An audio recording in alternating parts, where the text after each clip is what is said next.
Welcome, everyone. You are our special guest at today's Brand Building in 15 Minutes presentation. I am Jocelyn Brumbaugh, the founder of Build Partners, and we're happy to have you join us here when we talk about how to market a new legal practice. If you like people who talk very fast and cram a lot of marketing best practices into a very short amount of time, prepare to have your mind blown. So you know us, we are Build Partners. We do marketing strategy exclusively for law firms. We are consultants to the AmLaw 100 firms, but my favorite part about what we do is serving as an outsourced marketing department for law firms with 15 to 100 attorneys. And how do we do that? We have a very strong senior team that all joins us from large law firms and other very fine institutions. And we get it. We understand how to work with attorneys, and we use a process-driven approach to raising firms' profiles with minimal amount of time spent by the attorneys. So let us jump in. Devon, tell us, what do we need to do to market a new legal practice? Thanks, Jocelyn. So before we dive in how to kick off and market a new practice, let's talk about the importance of finding a niche practice. First thing you want to do is identify your why. The question of what is your why is essentially answering why choose this attorney or why this firm. And that answer is going to be what differentiates you from your competition and gives your ideal client a reason to choose your services. Once you have that answer, let's summarize it. You should be able to talk about your new practice clearly and succinctly. And that keyword there is succinct. If you need to take a page out of the 15-minute team book, please do so. Word. But summarizing your firm's and your individual value proposition in a way that ends in an actionable step is really the key to effective marketing. And this can be as simple as, would it be helpful if I send you an article explaining more? But this isn't just about why they should choose you, but also why now. Many attorneys handle many kinds of matters for all different kinds of people, kind of like a jack of all trades. But by identifying and presenting timely solutions to potential clients, there's more of an incentive to choose you over anyone else. A niche practice helps you speak to the specific benefits that clients will get from your services. And when your core marketing strategy identifies the issue or problem, it sets you up to be the solution to a potential client's decision makers. And then you stand a better chance of landing that client. Okay, so we know that a niche practice is important, but how do we go about finding it? Well, first, start off with an area that is complementary to your current practice. That way, you're not starting from scratch. Your core practice doesn't have to go away, but the intersection of your old practice and your new one, that's going to be your superpower. Also think about the specific industries that you're already serving and how you can specialize in them. Clients go to business via industry, so it makes sense for lawyers to do the same. You also want to think about the cases that you're referring out to other firms. Could you be keeping that revenue in the firm if you were to start a new practice area or industry team? All right, and yes, we are considering fun, or at least what you enjoy. A niche practice allows you to do the work that you like for the clients that you like. You're in control to develop a practice that fits that bill. So things that you enjoy and your strengths, those are really go hand in hand and are self-explanatory, but you should also take a hard look at your weaknesses. So if you plan to start a practice focusing on the needs of Cuban immigrant-owned businesses, but you don't know how to speak Spanish, you may want to reevaluate your practice area. That honest evaluation of your weaknesses can save you from choosing a niche that might not be a good fit. Your personal experiences can also be a driver to see who you want to serve. Maybe you're a female founding partner, so it's important for you to help female entrepreneurs. And finally, for God's sakes, please read the news. Look at how much things have changed in the last year and a half because of COVID and how many legal opportunities have cropped up as a result. Maybe you're a labor and employment lawyer who can now specialize in work from home issues, or a litigator who is looking at business interruption insurance. Beyond COVID, maybe you're an environmental attorney who now helps companies with climate change impacts. Reading the news can definitely help you get a start of where to find your niche practice. Okay, now that you have compiled a list of potential practices, it's time to begin your market research. Is there enough demand in your geographic area to support your niche practice? How much competition will you be facing? What what advantages do you have that will give you a leg up on your competition? The answer to these questions will help you evaluate whether or not your niche practice is likely to succeed. The first is an easy way to answer some of those questions is to let the news come directly to your inbox via Google Alerts, Law 360, or Westlaw. And committing just 5 minutes every morning to scanning these alerts will not only help you get up to speed, but help you stay up to speed with current news and provide you with potential opportunities to share information with clients and contacts and really position yourself as a thought leader in the area. Okay, if you are not already BFFs with the library and marketing team, please send them a fruit basket or at least start leveraging their knowledge. The library team can really help turn a general data dump into competitive and business intelligence that can help you find and understand patterns. Once you do that, the business development and marketing team can help you get a grasp on potential issues clients are facing, finding those gaps in service, which can result in business opportunities. They can also help you get your message in front of the right people in a really nice branded way. So as you're researching, mind the gap. Where are there holes for thought leadership? Maybe podcasts, discussion groups, or gaps in service. Maybe a potential client needs an audit in this area that you can provide.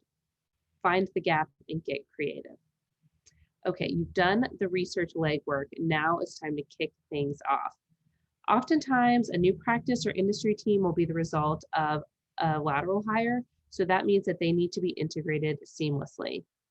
So using regular meetings, check-ins with practice group leaders, or if you have a designated integration partner, that can be a really helpful tool. Also using cross-marketing roadshows, which can be virtual now, or it can be something as simple as circulating an internal one-pager describing that laterals practice to help promote the practice internally.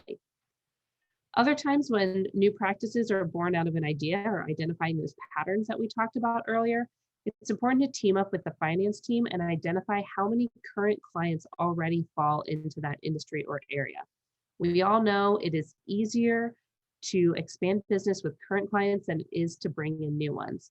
This data will also help you get the buy-in that you need from firm leadership. Okay, once you have assembled the right people on the team, it's time to identify who should be receiving your communications. So let's pull everyone's contacts to form a really strong mailing list for direct visibility. And then we want to use this list to send a value add soft announcement. This announcement is not only going to inform people of this new practice or industry team, but also provide some kind of an article or update that's really valuable to the recipients. So you've got your who, you've got your current network, and here's what you need to do next. You need to do what we call dreaming out loud. And what that really means is that when someone says, hey, what's new? You no longer say, not much. Instead, you talk about this new niche, this new practice that you're building. You talk about why it's important. You talk about building the practice, because 9 times out of 10, the people that you talk to are going to be rooting for you and want to help make connections. They're going to be invested in your success. And so when you find these golden people who know the industry or can help make connections, start to dream out loud with them. Say, if you were launching a practice in this space, what would you do? Who would you target? Where would you invest your marketing dollars? And file these away. These are nuggets that will help you as you start to put your marketing plan together. The next thing to think about is that you shouldn't go it alone. The best thing to do is to find someone in a complementary practice area who can help hold you accountable and whom you can hold accountable as well. Devon talked about this earlier, but if this is not fun, you're not going to do it. It's a lot of work. And so you need to build in the fun factor to make sure that you put the work into this, even at the end of a busy day. Maybe you're on the corporate side and you can find somebody who can fill the litigation aspect of this particular niche. Boom, you got your wingman, good to go. One other thing that you want to think about when you're looking through your contacts are your weak ties. We talk about that a lot at Build-In. If you go to the website and search up weak ties, there's a number of resources that'll pop up. But the gist of this is that the weak ties are the people who are outside of your main social circle. the kind of people that you see, you talk to every day or every week. These are people that maybe you see once a year or like at a wedding or at a reunion. They know people that you don't. And that is so key as you're starting to build this practice. If you're in any networking groups, you may start to feel like the world has gotten very small and that everybody that you know knows the same people. That's the beauty of weak ties. If you think about your college roommate or somebody at your last firm, maybe they live in a different city. They've got a different tight group of people that they talk to every day. And you went into that. That's going to differentiate you from your competitors. You're going to know these other people who can help make connections and drive business your way. That is the importance of weak ties. And then once you've got your weak ties and all of your other connections, you need to track your outreach to them. And this is boring, but you have to do it anyway. This is one of those process-driven things that is essential to creating a new practice. So what I like to do is I make a chart and I say when I'm going to reach out to these people, and I turn it green when I do it. And sometimes, yes, I marvel at how beautiful my green chart is, because I hate when my chart is red, and I'll do anything I can to keep it not being red, which is doing the work. Now, Devon has a different approach, which I like too. She makes calendar appointments with herself in the future, so she remembers to target people on a regular basis. Either way, you need to find a system that works for you, and you have to use it. So finally, you need to advance the conversation. You need to be adding value all the time. You are a thought leader in this new space, and you need to act like it. You need to write about this topic, speak about this topic. You need to educate other people on the importance of this space and the key things that they need to do and that they need to know. If there is a podcast, start a podcast, be on a podcast, start writing a column. You need to be a connector and advance the conversation and the cause. Devon's going to talk on the next slide about how to leverage trade groups. But if there isn't a trade group already that's out there, start one. You need to be the connector and build a brand around this new space. So you are the person that people think of when they think of this space. Definitely. And like Jocelyn mentioned, a place to start advancing that conversation is in trade groups. These are great tools for that. And obviously you want to use the education opportunities of trade groups, kind of going back to that getting up to speed portion we talked about earlier. But at their core, these trade organizations are for networking. So make the most of events and conferences by going prepared. Get your hands on that attendee list beforehand. Think about your targets. Be setting up coffees or drinks beforehand. If you come up with a plan for your approach before the event, that's how it's going to be the most productive. And we know if prep is important, then follow-up is key. You know, after the event, follow up with folks by adding them to your mailing list or to connecting with them on LinkedIn. This is going to make sure that not only the firm stays on top of mind, but also you and your practice do as well. Do not let follow-up fall through the cracks. So not only do we want to be tracking our return on investment for these trade organizations, but also the return on opportunity. This is slightly less quantifiable, but you want to think about the relationships that you built at these events or through this trade organizations. How many new LinkedIn followers do you have? If you hosted an event, how many people attended? Again, this is going to be about those relationships and the stories that come out of these events. And speaking of opportunities, Jocelyn is going to talk to us about how to get the most mileage out of them. Right. This is another way that you can be sure to bring a process-driven approach to launching this new practice. So step one is all the things that we've talked about so far. It's all the value adds, the events that you're attending, all of the thought leadership that you produce. You need to capture all of that. Then step two, you need to put that on the website. 3, you need to share that news on social media. And 4 is the money step. 4 is the money step here, just like it is when we talk about Buildin's marketing infrastructure. 4 is circulating the news internally. And that means telling your partners what you're doing. You need to let them know that you're launching this practice, about the work that you're doing here, the value adds that they have, so they can start talking to their clients about the work that you're doing as well. Internal comms is king here. Step 4 is so important. And then 5 is taking all those value adds and making sure that you're putting them into the inbox of your contact list on a regular basis. All right, time, that's it. Any questions? Oh, we don't have time for questions. You got to go. Just kidding though. We always have time for your questions. Devon and I, here are our email addresses, and you can reach out to either of us with any follow-up questions that you have. And if you like what you heard today, sign up for more marketing tips. That's at hello@buildandpartners.com. And yes, our next program already on the books, Wednesday, October 20th at 11 a.m.